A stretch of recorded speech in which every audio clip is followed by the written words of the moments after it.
So, Key, how much would a victory over Mahomes and the Chiefs validate Brock Purdy? You know, he's already validated in my book. I mean, look, dude's been to the Super Bowl, the playoffs. His numbers are great. But if he can beat Patrick Mahomes, it's almost like he gets put up. Although Joe Burrow did it in regular season as well as the postseason, when we talk about Patrick Mahomes or quarterbacks beating him, we forget about other quarterbacks, right? We don't talk. It's just always only Joe Burrow. Joe Burrow. Yeah. I'm like, well, there's a couple other ones, but they didn't beat him in the playoffs to go to the Super Bowl. Josh Allen was close, obviously, several years ago. It didn't happen. Crazy thing about it, though, so Brock Purdy started, Paul, Week 14, 2022. That was his first career start. Dude, numbers since that time to it is today, man, they look identically the same as Patrick Mahomes, which is crazy. You know, you talk about win-loss record, Mahomes 20-6, Purdy 20-7. Completion percentage, both of them at 68.3. Yards per game, they both at 260. Touchdown to interception ratio, Patrick Mahomes 44 to 24. Brock Purdy a little more conservative, 51 to 17. Passer rating both at about 100. And the numbers are the same, which is crazy when you think about it. But if he beats him in a regular season game, we're going to look at Brock Purdy a little bit different now. We're going to look at him just a little bit different. No, I think so. Different? How much different? Like, who would you take, bro? Would you put Brock Purdy in the top 5 quarterbacks? Is he in the conversation with these guys? He gets punished, I see the as we say it again, he gets punished because of his head coach. Yeah. And his head coach has had some success in the past, whether it's coordinating teams in Atlanta or coordinating teams in Washington with Kirk Cousins and company, and then Atlanta with Matt Ryan, and then going to the Super Bowl, and then going to the Super Bowl with Jimmy Garoppolo. So he gets punished because of that. The knock on Purdy is like, yeah, he can put up the gaudy numbers, of course, equivalent to Mahomes. It's like he got the weapons. He got the coaching. But when I look at Purdy, the eye test now, we're in no numbers. When I'm watching him, I can't see myself taking them over the big 3. You know who the big 3 is: Burrow, Allen, Mahomes. I mean, and Lamar, yeah. big 4, the big 4. And then after that, you know what? I will put them in the same boat as the other guys: Love, Stroud, Stafford. You know what I'm saying? Goff. Those guys. I think they're all in the same group. No particular order, but like him beating Mahomes would not vault him up there. Now, if he wins a Super Bowl with those same numbers, okay, now we're going to have a different conversation. We might say, oh, Mahomes, Purdy, Allen. I mean, Super Bowls always that's always going to vault you. It's going to kick you up. up. I look to a degree, you know what? I will say, though, to your point, he's underrated in my eyes, truthfully. Yeah, I mean, he's still pushing through where he was drafted. Whether we want to admit it or not, people are still hesitant to admit that he is as good as he is based off of where he was drafted. So there's this kind of spookiness about him that if we go all the way in, he's going to turn back into the reason that he was picked there. He's going to turn into a pumpkin. Yeah, Kyle Shanahan works against him. But when you're talking about the numbers, really, because you know, people will say, well, Josh Allen hasn't made it to a Super Bowl or Joe Burrow hasn't won a Super Bowl. It's like, okay, but we can see the talent that Josh Allen has. Joe Burrow went to an organization that didn't have any success and took them to a Super Bowl in his second year. Like, there are things that we can point to. Lamar Jackson has 2 league MVPs. Like, there's a separation here. And obviously Patrick Mahomes is in a whole different conversation. I don't know how much a regular season game would change the perspective of him. I think it depends on what the game looks like. If he has to obviously play the way he played last week against the Seattle Seahawks for it to change, but I'm telling you, he beats Kansas City, it's going to change. People are going to start to talk differently. Did he outplay Mahomes in the Super Bowl? I feel like he did. I hadn't watched the game since the Super Bowl, but I feel like he did. Yeah, I think he played pretty good. But this is the thing about Purdy, and this is my perception, and you guys can give y'all perception. I don't think he lost the Super Bowl, but I don't think he won it. And, I mean, you know what I'm saying? He didn't go win it. Well, some of the he goes out there and he doesn't. You don't lose to Purdy. You got you know what I'm saying?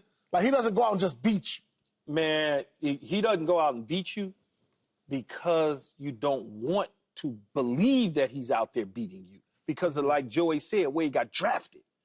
That's all it is. Yeah. That's all it is. It's where he got drafted, man. I hate to be that guy that says, well, I'm the only guy up here to catch a pass from an NFL quarterback. But dude is legit. I'm telling you, he is legit as they Yeah, I don't know if people are still concerned about him being legit or not. I think it's just how legit are you? Like, I think he's in that group with Goff. I think he's in that group in Stafford. Why is he in that group? Why couldn't he be in the group above them? Because I don't think we have enough evidence. He's not been playing long enough. Right. He doesn't have enough equity in the league. 2 years as a starter. Yeah, 2 years. Lamar Jackson is a two-time league MVP. And the guy's going to a Super Bowl. And I don't think he's far off from that. He almost won a Super Bowl, Joy. I mean, he would have been going to Disney World. I know, but he didn't. Now, I understand that. And that doesn't mean he's not a great player. Yeah, but Joe Burrow went to the Cincinnati Bengals, who hadn't had any success in God knows how long. And we watched him do it. Like, he did it. And then he beat Patrick Mahomes, who we know is on the way there. We shouldn't do Brock Purdy like that, though. How are we doing Brock Purdy? So he's the 5th best quarterback in the league. Okay, but Paul had him down there. No, I had him in a group past the 4, the big 4. He's in that group with the rest of these guys. Okay. Like, I know particular. He's a really great player. Yeah. Like, dude, really good, man. I just said he's a really great player. What do you want me to say? You want me to say that he's better than Joe Burrow? I'm not going to do that. He's doing everything, Joy, that they're asking him to do. He's doing it at a very high level. He's leading his team into the end zone. He's scoring touchdowns. Absolutely. He's extending plays with his legs. Right. Like, he's doing literally everything. What am I saying? Am I saying? You're saying the same thing he's saying. No, it make it sound like, but it come out of your mouth, it sounds like you're right. You're right, because people do this all the time. It's not what you said, I didn't like how you said it. So let me put some. See, look at you. You got the sister hands going. No, because that's what it is. Because it's clearly we are saying the exact same thing. Yeah. Are you saying he's better than Joe Burrow? I don't know if he's better than Joe Burrow. Now, I don't know if Joe Burrow. I don't know if Joe Burrow better than him. I don't know that. You don't know. No, I do not know. Do you think he's better than Josh Allen? Different is what I would say. All right. The ball is coming off of his wrist. Different. Okay, so do you think he's on that? There's a tier, right? Yeah. Do you think he's on the same tier as Josh Allen, Patrick Mahomes? I'm convinced he is. Hypothetically, the dude that been to the Super Bowl. I know. I don't care if it's Christian McCaffrey, Trent Williams, Fred Warner, Diamador Lador. I don't give a damn. If Burrow He's been to the Super Bowl with the weapons Purdy have, do they beat Kansas City last year? Man, what you mean? He went to the Super Bowl with Joe Mixon and T. Higgins and Jamar Chase and company. This group is different. T. Higgins and Jamar Chase. Yeah, T. Higgins and Jamar. But Joe Mixon was 1,000+ yard back, Paul. Dude is legit. All I'm saying is there's only one quarterback in my eyes, well, maybe two, in my eyes, that's better than him. Who's two? Lamar Jackson and Patrick Mahomes. That's clear cut. That's clear cut. In my eyes. Yeah. That's fair. That's all I'm saying. In my eyes. That when I look at it, and trust me, I watched him real close against Seattle. I was watching him. He was extending plays, getting out the way, stepping up in the pocket, running, boom, laser throws. I'm like, okay. But even after that game, people want to try to knock him. But it's not knocking him. Like, why? Can I just, this is my thing. Can people just be great? Like, can we just allow people to be great? And then can we allow people get to greatness too? It's always like someone's hating on somebody because I don't think he's better than Joe Burrow, who went to the Cincinnati Bengals, an organization that had not won. Not his fault.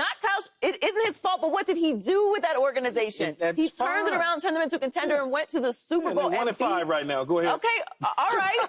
They are 1-5 right now. So Joe Burrow's done. None of that mattered. That didn't just happen 2 years ago. Like, no, why does the resume just get erased like that? It's not getting erased. I'm just putting him up there with them. Okay, so we're making room on that shelf, I guess. That's all. Okay. I just don't need him to go out there and lay eggs Sunday based on me building him up. Now you're getting nervous.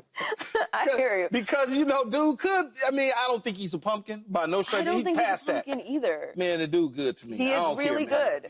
We both agree he's really good. I wish he was drafted higher, though, because we wouldn't even be having this conversation. Because based on what I've seen in the first 2 years of him being a starting quarterback in the National Football League, he's a first-round pick. For sure. So I wish he could be drafted over. If he was redrafted, he would be the biggest swing in the redraft maybe ever.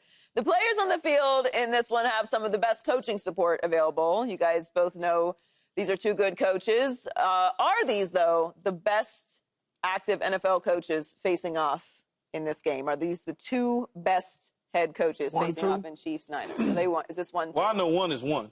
One is one. One is one. One is one. And then the second dude that you're talking about, Shanahan, not for me. I like Sean McVay. Sean McVay's won a Super Bowl, although Shanahan's been to two. Sean's been to two, win one, lose one. Okay? He's been to one as a coordinator, lost two as head coach. He has a following from the last name.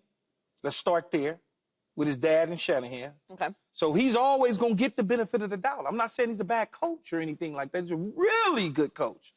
Really, really, really, really good. He's won a ton of games in this league.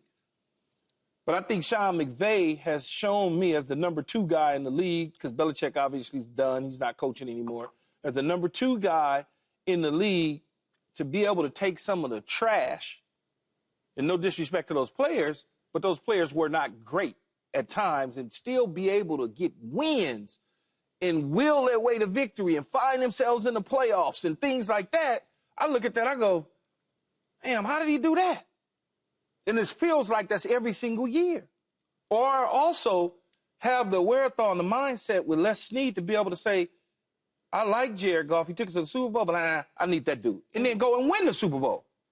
That's just, that's the genius part of Sean McVay in my eyes. There's nothing taken away from Kyle. I just don't think he's at Sean's level just quite yet. Think about the Rams beat them this year. And they had us out there playing. I'm going to say my take, Phil, after you guys. Go ahead.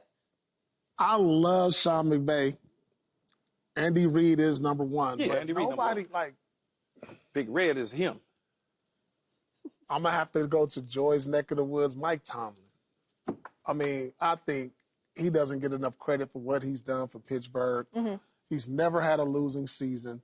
And even now, who would have thought that Pittsburgh would be in first place in their division as of today? So I have to give him his flowers. Yeah, man. that's true. I got to give him his flowers. Yeah, he has a Super Bowl. He has a Super Bowl too. You know what I'm saying? Yeah. I missed on him. Like Mike Tomlin. Yeah, No, Mike G. He got to get about something. I missed on It's just that I missed on him. they haven't had the postseason success as of late, as the true. most recent that usually or has started to become a knock on Tomlin. I mean, there were some conversations about Tomlin last year that were absolutely absurd. It'd be crazy when they be obviously. talking about getting rid of him. Obviously absurd. But it's because the expectations for the Steelers are to be competing for championships. But never having a losing season is astonishing. Yeah, right? It is astonishing. Right? I'm with you on Mike Tomlin, but if we're talking about Sean McVay and Kyle Shanahan, you have to go with Sean McVay. I mean, there can't be a better comparison. We play in the same division. We started coaching as head coaches the same year. Okay, yep. I have a Super Bowl and a Super Bowl appearance. Yep. You have 2 Super Bowl appearances. Only I have a ring and you don't. Yep. That's it.